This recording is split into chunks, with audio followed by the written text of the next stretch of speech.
اعوذ باللہ من الشیطان الرجیم بسم اللہ الرحمن الرحیم۔ عزیز طلباء و طالبات، السلام علیکم۔ امید کرتا ہوں کہ آپ سب خیریت سے ہوں گے۔ اللہ تعالیٰ آپ کو اپنے حفظ و امان میں رکھے۔ بچوں، آج ہم لوگ اپنے ٹیسٹ سیشن میں سے غزل ہے جگر مراد آبادی شاعر ہے، ان کی اس غزل کو آج ہم لوگ رپیٹ کریں گے۔ پچھلے ٹیسٹ میں بھی ہو چکی، کلاس میں بھی۔ آج میں دوبارہ سے اس کی تشریح آپ کو کروا رہا ہوں۔ یہ اہم غزل ہے اور اس میں سے ایک شعر جو ہے وہ لازمی پیپر میں بھی شامل ہونا ہے۔ بہت سادہ سے الفاظ جگر مراد آبادی نے یہاں پہ لیے انتخاب کیا، لیکن بہت گہرے معنی اس میں موجود ہیں۔ جگر مراد آبادی کا اصل نام علی سکندر ہے اور تخلص ان کا جگر ہے۔ جگر مراد آبادی کے قلمی نام سے مشہور ہوئے، اور یہ ان کے والد وہ بھی دیوان شاعر تھے، یعنی کہ ان کے پاس بھی اچھا خاصا شاعری کا کلام تھا۔ اور یہ جگر جو ہے یہ نیک اور درویش منص اور بڑی اچھی سی طبیعت کے مالک تھے، اس لیے یہ عام طور پر جو عمرہ اور بادشاہوں کے دربار تھے ان سے دور ہی رہے۔ آقا کریم صلی اللہ علیہ وسلم کی شان میں انہوں نے بہت سی نعتیں بھی کہی ہیں۔ ان کی غزل ہے آدمی آدمی سے ملتا ہے، دل مگر کسی سے کم ملتا ہے۔ اس کو تشریح میں آپ لوگ اس طرح لکھے جائیں گے کہ انسان دنیا میں ظاہری طور پر تو بہت سے لوگوں سے ملتا ہے، لیکن دلوں میں جو فاصلے اور دوریاں ہیں وہ قائم رہتی ہیں۔ بہت کم لوگ ایسے ہوتے ہیں جن سے ہمارا دل ملتا ہے، ان لوگوں سے ایسا رشتہ قائم ہو جاتا ہے جو بہت دیر تک چلتا رہتا ہے۔ انسان بظاہر تو ان لوگوں سے خوش ہو کر ملتا ہے، لیکن قلبی لگاؤ کم ہی لوگوں سے ہوتا ہے۔ ہر انسان اپنے اندر الگ الگ جذبات، احساسات، خصوصیات رکھتا ہے، لیکن ہر ہاتھ ملانے والا دوست نہیں ہوتا۔ محض دنیاوی ضروریات، تعلقات کے لیے ہم ایک دوسرے سے ملتے ہیں، اور جب وہ وقت وہ مطلب پورا ہو جاتا ہے تو پھر اس کے بعد ہمارا وہ تعلق ختم ہو جاتا ہے۔ چند لوگ ایسے ہوتے ہیں جن سے ہماری دلی قربت ہوتی ہے، اور پھر وہ ایک تعلق، ایک دلی رشتہ جو ہے وہ بڑی دیر تک قائم رہتا ہے۔ تو شاید کہنا یہ چاہتے ہیں کہ انسان خود غرض ہے اور دنیا میں اپنا صرف مطلب نکالنے کے لیے تعلقات بنانا یہ انسان کرتا ہے، اور جب اس کا مطلب حل ہو جائے تو پھر وہ تعلق بھی ختم ہو جاتا ہے۔ مستقل دیرینہ تعلق صرف چند لوگوں سے ہوتا ہے جس کو وہ محبت کا نام دیتا ہے۔ دوسرے شعر میں شاعر کچھ اس طرح سے کہہ رہے ہیں: بھول جاتا ہوں میں ستم اس کے، وہ کچھ اس سادگی سے ملتا ہے۔ تو یہاں پہ ہمیں جگر کی جو اس کی ذہنی سوچ ہے اس کو دیکھنا پڑے گا، اس کو سمجھنا پڑے گا، تب ہم لوگ اس کی تشریح کر سکیں گے۔ کہتے ہیں کہ میرا محبوب جو ہے نا وہ اس قدر معصوم اور بھولا ہے کہ جب وہ مجھے ملتا ہے تو میری کوئی بھی بات جو دل میں ہوتی ہے، جو اس کے ظلم و ستم ہوتے ہیں، وہ کوئی بات میرے زبان پر نہیں آتی۔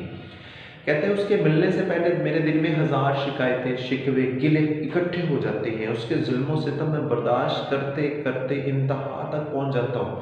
پھر میں دل میں سوچتا ہوں کہ جب محبوب سے ملاقات ہوگی تو میں اس کے ظلم و ستم کا اس سے لازمی تذکرہ کروں گا، اسے بتاؤں گا کہ تو میرا محبت کا قدر نہیں کرتا، تو مجھے درد دیتا ہے اور میں اس درد کا حساب لوں گا۔ محبوب اس سے ملنا چاہتا ہے، اس سے ملاقات کا وعدہ کرتا ہے، لیکن پھر اپنا وعدہ توڑ دیتا ہے۔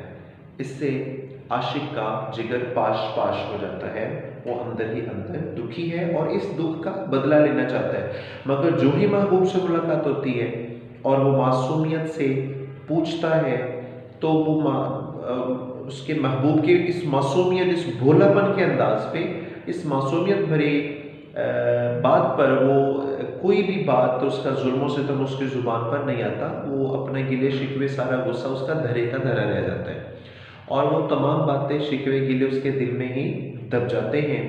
شاید اپنے محبوب کی محبت میں گرفتار ہے، اس لیے وہ محبوب کی اس ادائے بے نیازی کو بھی اپنے دل و جان پر برداشت کرتا ہے۔ تیسرا شعر: آج کیا بات ہے کہ پھولوں کا رنگ تیری ہنسی سے ملتا ہے۔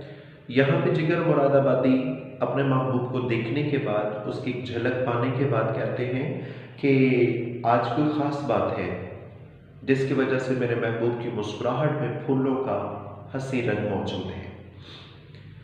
جب تک انسان کے آپس میں ملاقات نہ ہو، اس کی ظاہری حالت کا، اس کی کیفیت کا اندازہ نہیں ہوتا کہ خوش ہے یا ناراض اداس۔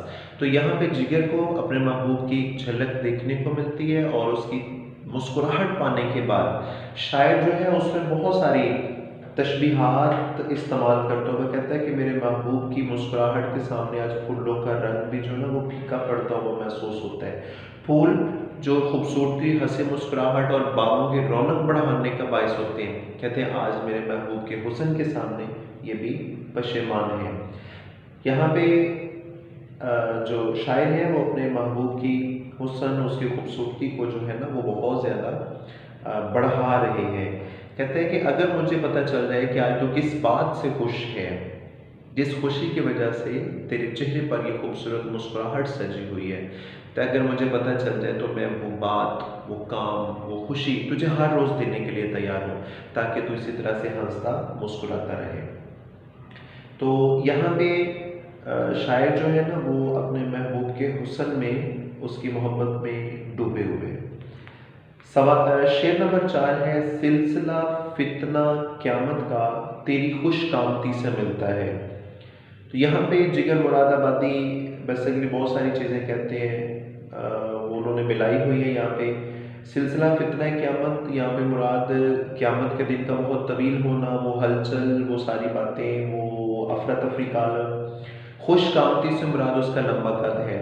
تو شاعر کہنا یہ چاہتے ہیں کہ اے میرے محبوب، اللہ تعالیٰ نے بہت سارے انسانوں کو پیدا کیا، بے شمار لوگوں کو لمبا قد بھی عطا کیا، لیکن جو لمبا قد تیرے جسم پر تجھے جچتا ہے، تجھے سجتا ہے، وہ کسی اور پہ اچھا نہیں لگتا۔ اللہ تعالیٰ نے تیرے قد کی بناوٹ سے تجھے جسم کی خوبصورتی عطا کی ہے، تو ایک سانچے میں ڈھلا ہوا محبوب ہے۔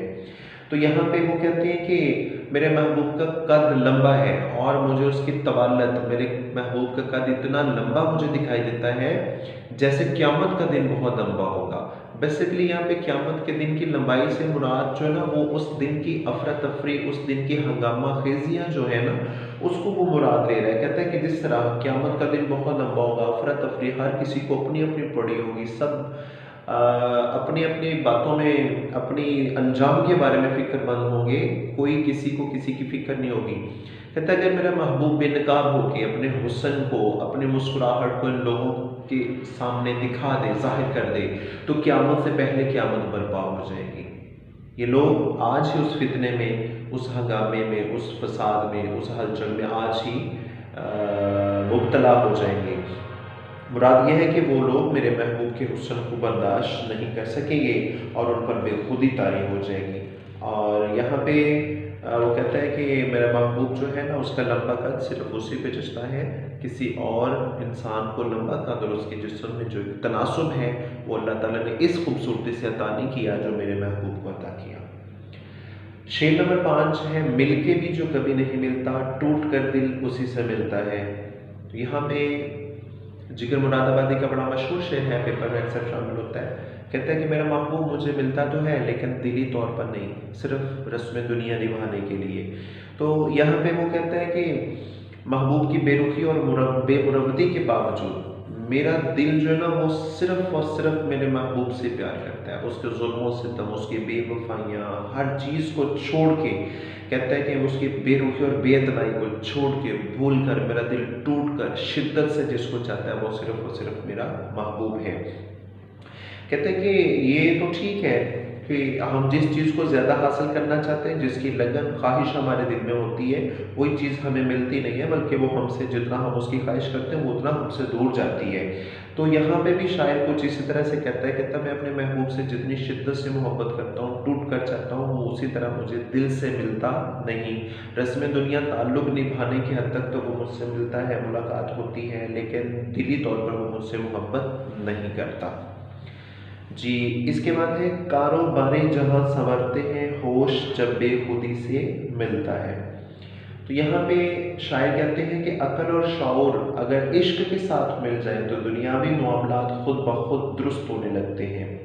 یہاں مراد ہم یہ بھی کہہ سکتے ہیں کہ جب تک انسان پیار کرنے والا اپنے ہوش اپنے حواس قائم رکھتا ہے، اسے اپنی ذات یاد ہے، وہ فائدہ اپنی ذات کا سوچتا ہے، تب تک اس کو محبت میں وہ عروج حاصل نہیں ہوتا۔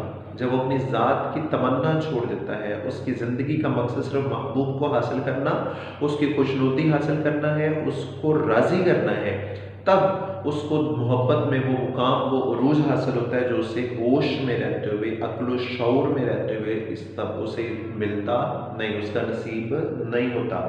تو جب انسان بے خود ہو جاتا ہے، دیوانہ مستانہ بن جاتا ہے، محبوب کی محبت میں فنا ہو جاتا ہے، پھر اس کو محبت کا عروج حاصل ہوتا ہے۔